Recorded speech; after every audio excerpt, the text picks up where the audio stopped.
¿cómo están? Mucho gusto en estar con ustedes hoy, hablando un poquito sobre las dudas que puedan tener acerca del contenido. Ya tuvimos la oportunidad de nos conocer. Mi nombre es Daiane.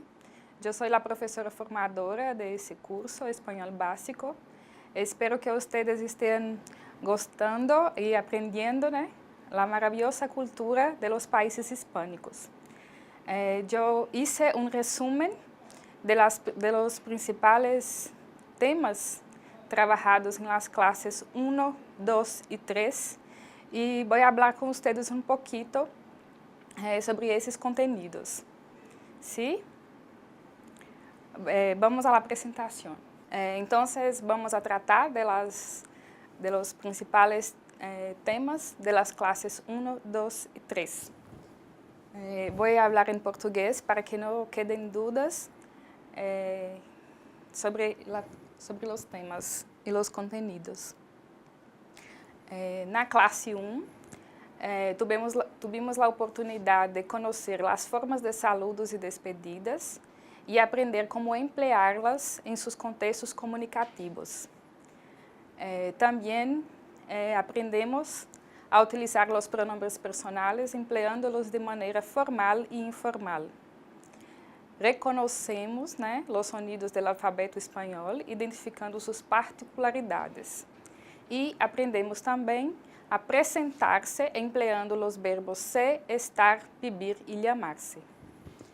A vezes vou falar em espanhol e a vezes vou falar em português para que não quedem dúvidas sobre os contenidos.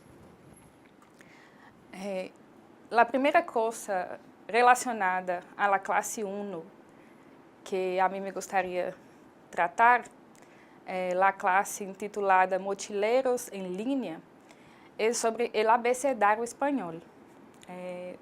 Ustedes tiveram a oportunidade de perceber que há algumas diferenças em relação ao abecedário brasileiro, né, do português. Então, vamos às particularidades. Temos lá, uma coisa que devemos ter em conta é que as letras em espanhol são femininas. Então, sempre que nos referirmos a las letras, devemos dizer la A, la B e assim sucessivamente.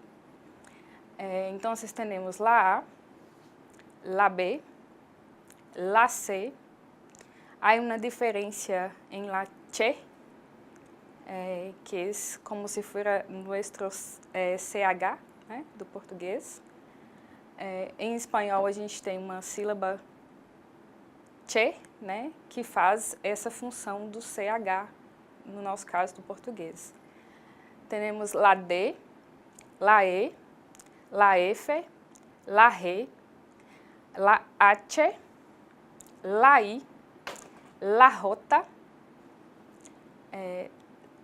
Nessa letra, né, J do português, a gente pode perceber que no espanhol ela tem um som de R. Então, sempre dizemos, ao invés de dizer J, né, dizemos, né, la J. K, la L, la EI. Essa letra também tem diferentes pronúncias, né, dependendo do país de origem. Por exemplo, uma palavra que a gente pode citar como exemplo, calle, que significa rua, né? Ela pode ser dita calle, calle ou calle. Então, a gente pode perceber que há diferença na pronúncia dessa letra, né, do alfabeto espanhol. La M, la N. Outra diferença também que a gente pode perceber em relação a la N, né? É uma letrinha N com o tio em cima que substitui o nosso CH. Então, la N. Na verdade, o som é quase a mesma coisa, não muda muito não. La O, la P, la Q, la R, la S, la T, la U, la UB, la UW, X, né? La X, la Y e la Z. Então, esse é o abecedário espanhol.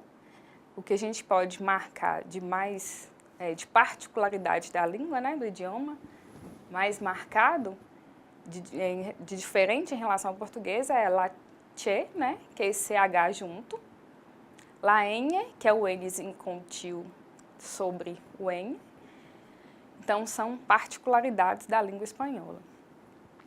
Além do alfabeto, nós tivemos a oportunidade de aprender alguns saludos e despedidas. E em espanhol, nós aprendemos que há formas de saludar formalmente e há formas de saludar informalmente.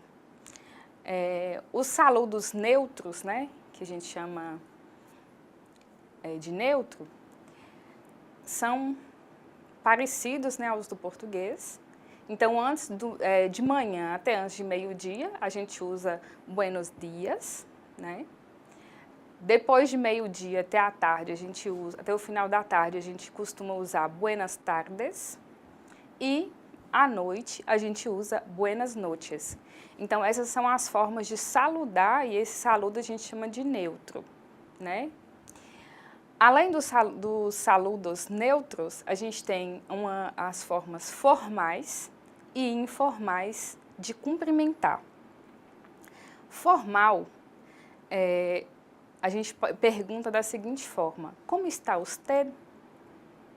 Como que é a contestação? Como que é a resposta? Estou bien, ou estou muy bien, ou somente bien, ou somente muy bien, né? Então, são formas formais de cumprimentar e de responder a outras pessoas. Também, como uma alternativa formal de cumprimento, a gente tem como anda usted, e para responder, a gente pode responder mal ou muy mal, né? Ou estou muy mal. Então, também é uma forma formal, né, de cumprimentar e de responder. Uma terceira alternativa, que a gente cita como exemplo, né? Que tal le va a usted? Então, formal. Vocês estão observando que a gente usa o pronome, né? Usted, que nesse caso aí indica formalidade. Para contestar esse terceiro exemplo, a gente usa excelente. Que tal le va a usted? A resposta, excelente. Então, são formas formais, né, de cumprimentar. E, para tanto, a gente utiliza o pronome pessoal usted. Vocês estão observando que nos três exemplos, esse que é o pronome pessoal que está sendo utilizado. Há também formas informais de cumprimentar, que é quando você encontra um amigo, né? Quando você encontra um parente, quando você não está em situações, né, formais, e você tem um pouco mais de liberdade, né, para falar, para responder, sem essa preocupação formal. Então, quais são os exemplos que eu trouxe hoje? Como estás, né? Como estás, eu direciono a tu, então a gente percebe aí né, marcadamente que usted é um pronome utilizado para poder conversar formalmente e o tu é utilizado para conversar informalmente. Tanto que pode ser que vocês, em uma conversa com um nativo, ele pode te perguntar: "Eu puedo tutearte?" O que é isso? O que é tutearte? É tratar por tu, que é uma marca de informalidade. Por tu eu trato um amigo, né? Trato um conhecido, trato pessoas que não estão em uma relação formal de comunicação. Como que é uma forma de contestar também informalmente? Boi tirando. O que significa esse boi tirando? É a mesma coisa do português, né? Quando a gente pergunta como você está e a pessoa responde vou levando. Então, em espanhol, a gente pode utilizar boi tirando, que tem essa mesma significação. Outra forma de perguntar, né, informalmente, como te vas?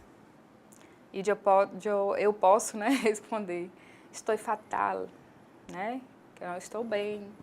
Então, esse como te vas também é segunda pessoa, né, do singular, e é uma marca de informalidade aí também. Outra pergunta, que tal estás? Né? Que tal estás? Estás também está na segunda pessoa de singular, né? Presente do indicativo, então também indica uma marca de informalidade. E a resposta aí está mais ou menos. Então, a gente observa que tem essas três, né, formas de tratar em espanhol, que é o neutro, buenos dias, buenas tardes, buenas noches, que é a formal, né, onde eu participo de situações que exigem uma formalidade maior, então, normalmente a gente utiliza o pronome usted, né, pronome pessoal usted, que indica essa marca de informalidade, e nas situações informais eu me dirijo à pessoa por tu, né. Há também formas de nos despedirmos em espanhol. As formas neutras a gente pode citar, né? Adiós, hasta luego, hasta mañana e tchau, né? Que são formas de se despedir em espanhol. Formalmente, né? A gente pode ter um cuidado maior com a linguagem. A gente pode utilizar que tenga um buen día, cuídese, hasta luego, que le vaya bien. Então, são formas mais formais, né, de tratar, de nos despedir de alguém. E há formas também informais, que a gente pode dizer hasta pronto, suerte, nos vemos, cuídate, hasta la vista. Então, são formas mais tranquilas, né, que não existe uma situação formal de comunicação. Outro aspecto interessante que a gente viu na primeira videoaula, né, foram os verbos no presente do indicativo. Esses 4 verbos a gente utiliza muito em espanhol, né, o verbo ser, estar, beber e llamar-se. Então, quando eu vou me apresentar, por exemplo, normalmente eu falo, yo me llamo Daiane, né, então, na apresentação, o verbo llamar é muito importante. Quando eu vou dizer, por exemplo, minha profissão, eu sou professora, então eu utilizo muito o verbo ser, né? O verbo estar e vivir, vocês vão observar também que é muito utilizado, né? Eu vivo em Montes Claros, para dizer o local onde eu moro, ou estou fatal, para dizer que eu não estou muito bem.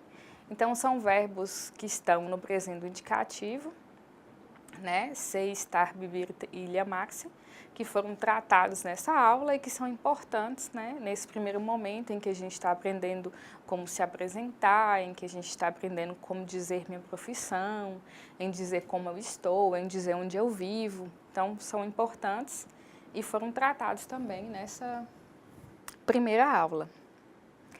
Na aula 2, intitulada La muestra visual, tivemos a oportunidade de estudar, né, sobre algumas profissões, relacionando-las com a descrição de suas atividades. Tivemos a oportunidade de abordar os artículos definidos, aplicando-los de acordo ao gênero e número do substantivo que acompanhe. Além disso, nós tivemos a oportunidade de conhecer e ampliar os pronomes interrogativos e exclamativos, empleando-los em perguntas básicas e frases exclamativas.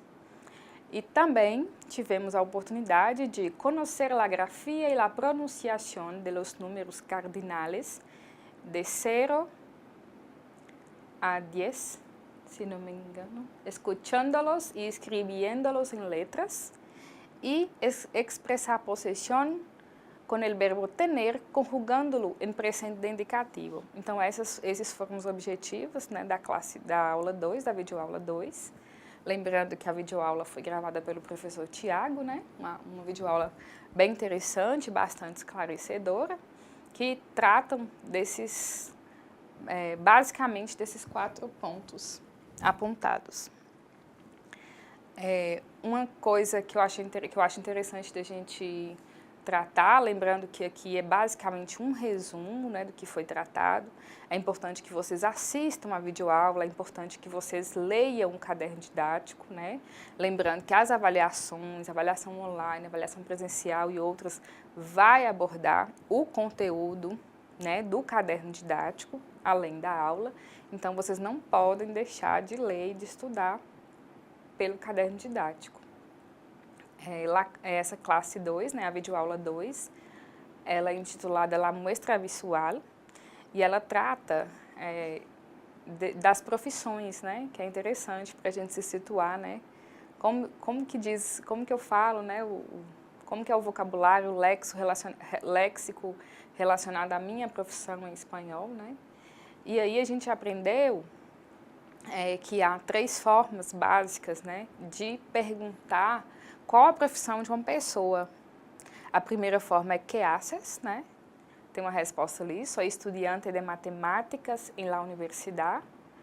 Lembrando que tem umas coisinhas para corrigir ali no slide, porque o Word corrige automaticamente, né? Então, são las profissões. Aqui nesse exemplo é sou estudante de matemáticas em la universidade, em com la N, perdão por los errores.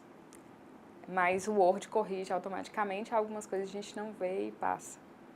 Outra forma de perguntar qual a profissão também é a que te dedicas, né?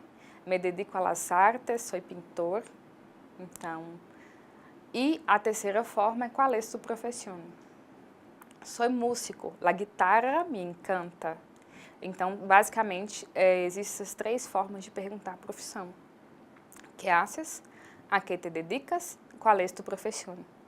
A mais utilizada, né, nos livros que a gente observa e nas relações comunicativas que a gente tem oportunidade, né, de praticar, a que te dedicas. Então, quando você quer perguntar a profissão de alguém, normalmente a gente usa mais a que te dedicas. Me dedico a las artes, sou pintor, né? Então, são essas 3 formas, basicamente, de perguntar. Aprendemos, como eu disse inicialmente, o léxico, né, relacionado às profissões, abogado, carniceiro, fontaneiro. O que é carniceiro? Açougueiro, né? O que é abogado? Advogado. Então, a gente teve a oportunidade de aprender o léxico relacionado às profissões nessa aula 2. Além de estudar o léxico, a gente teve a oportunidade também de tratar dos artigos, né? De los artículos em espanhol. Nós aprendemos que os artículos se anteponem a substantivos ou a outras palavras com a mesma função de um substantivo. Então, a regra não é muito diferente do português, não, né? Ele se antepõe a substantivos ou a outras palavras com a função de substantivo. Nós temos o artigo definido, né? Que esses aí são os artigos definidos. Ele e lá. O artigo ele está no singular e no masculino, e o artigo lá está no singular e no feminino. Além do feminino, a gente tem os artigos no plural, né? Para masculino a gente usa los, e no feminino a gente usa las. Então, el coche está en la calle, por exemplo. O carro está na rua, né? Um exemplo, né, do feminino singular. La casa es amarilla. Né? Então, um artigo que antecede casa, que é um substantivo. No plural, né, o exemplo que a gente pode dar, los coches están en la calle. Ou no feminino, né, las personas están en la calle. Então, temos basicamente o singular el, la, e o plural, los, las, com a variação de gênero correspondente. Outro assunto interessante que nós tratamos na segunda aula, né, que o professor Tiago abordou muito bem, é a questão dos heterogenéricos. O que são heterogenéricos? São algumas palavras que em português são masculinas e em espanhol são femininas e vice-versa. Por exemplo, em espanhol, é uma regra interessante que vocês devem gravar, as palavras terminadas em umbre são femininas. Então, em português a gente fala os costumes, né? Em espanhol a gente fala las costumbres. Então, todas as palavras terminadas em umbre, costumbre, muchedumbre, né? Então, são palavras femininas. São heterogenéricos porque muda, né, o gênero. Outro exemplo que merece atenção são as palavras terminadas em arre. As palavras terminadas em arre são palavras masculinas. Então, eu digo el viaje, el equipaje, né? Então, sempre que vocês observarem palavras terminadas em arre, são palavras masculinas.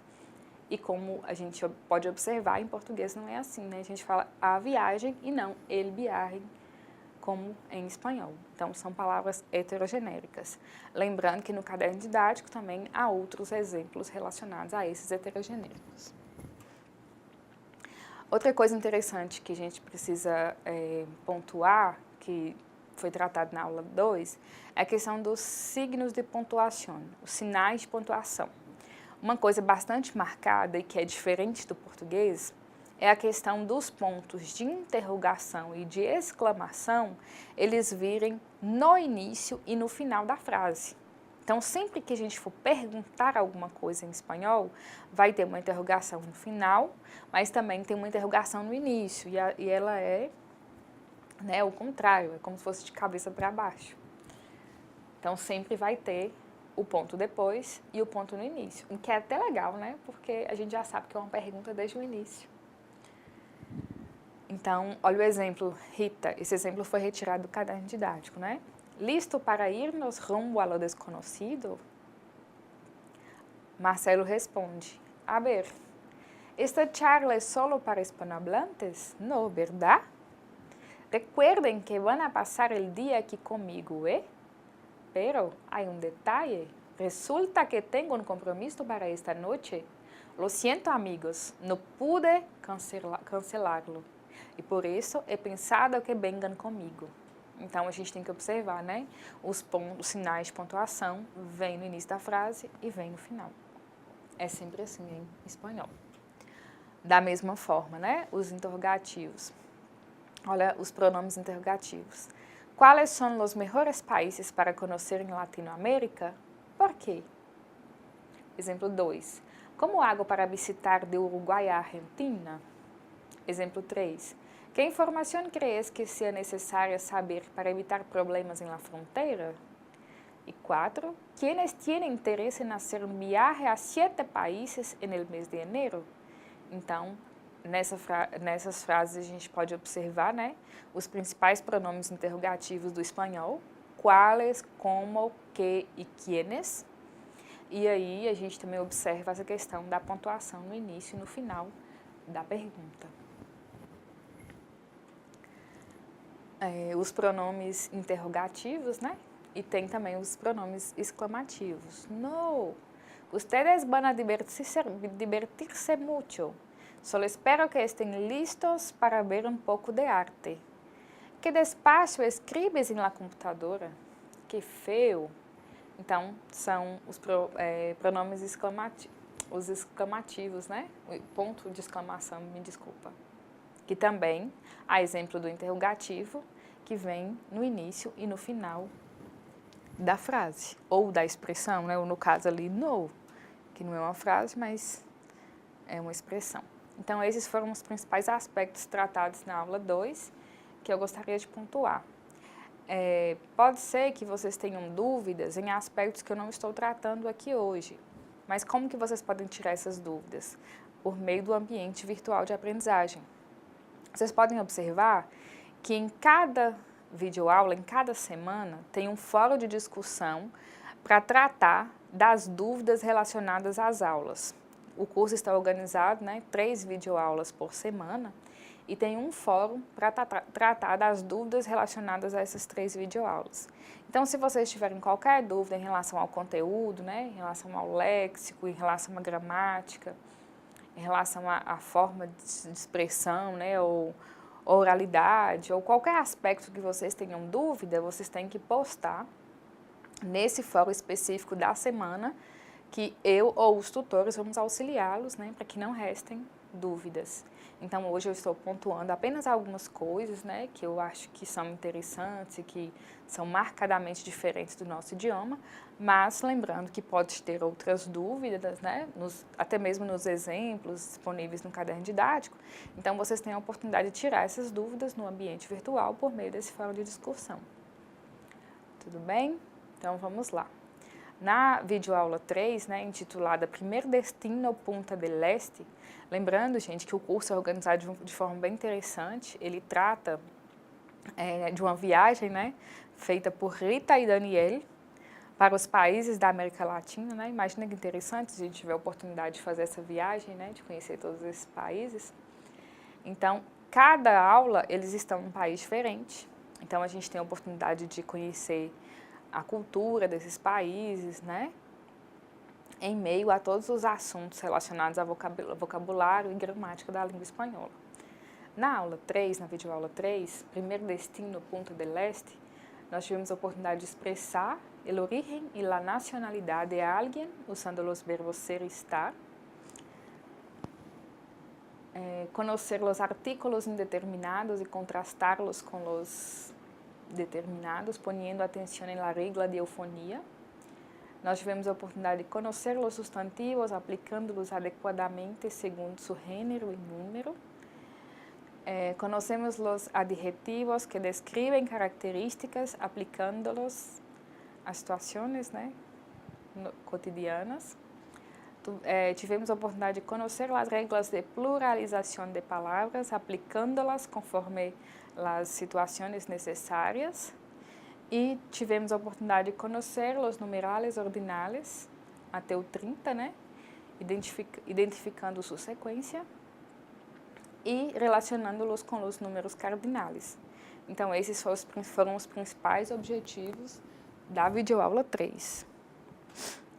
Algumas coisas que eu gostaria de pontuar, né, acerca da videoaula 3, intitulada Primeiro Destino Punta del Este, né, é a oportunidade que a gente tem de conhecer um pouco do país, né, do Uruguai. E nós tivemos a oportunidade de conhecer, né, como saber, né, possibilidade de saber o lugar de origem. Então, de onde você é, Daiane? Eu sou de Montes Claros, né? Qual que é seu lugar de origem? Como que a gente pergunta isso em espanhol? Existem duas formas, né? Assim como os cumprimentos, formalmente e informalmente.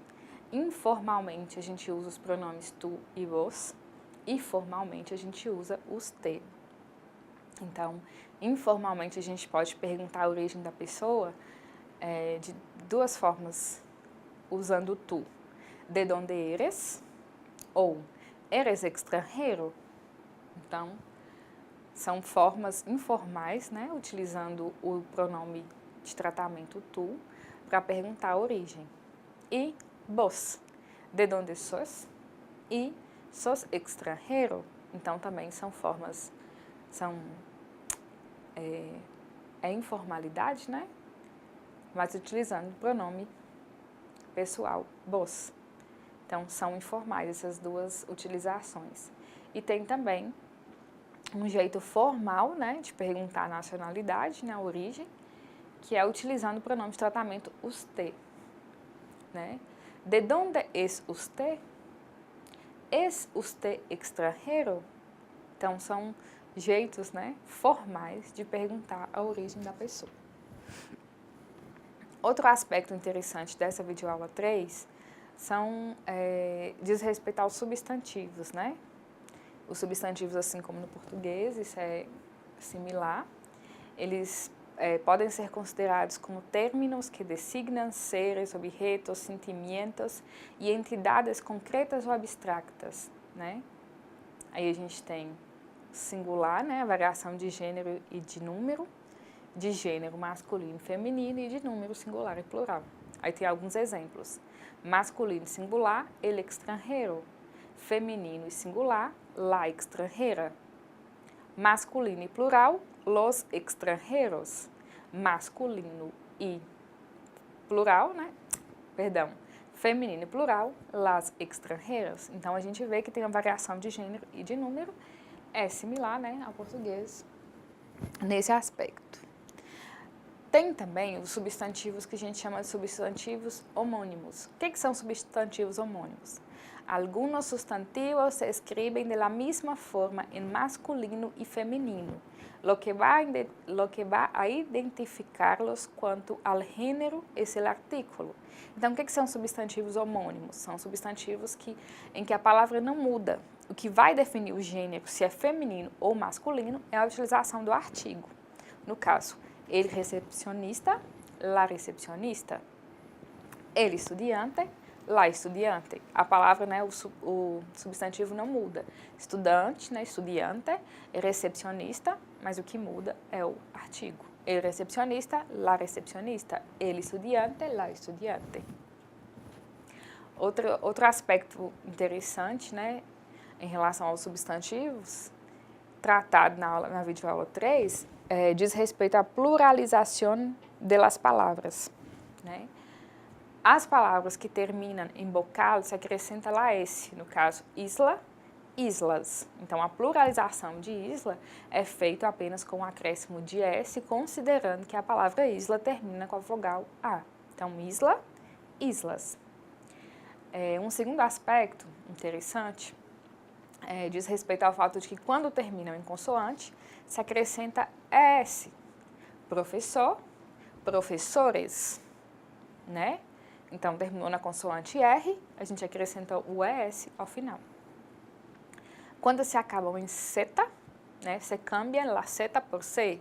Actriz, actrices. Então, tiramos la zeta e acrescentamos ES, actrices. O C no lugar do Z.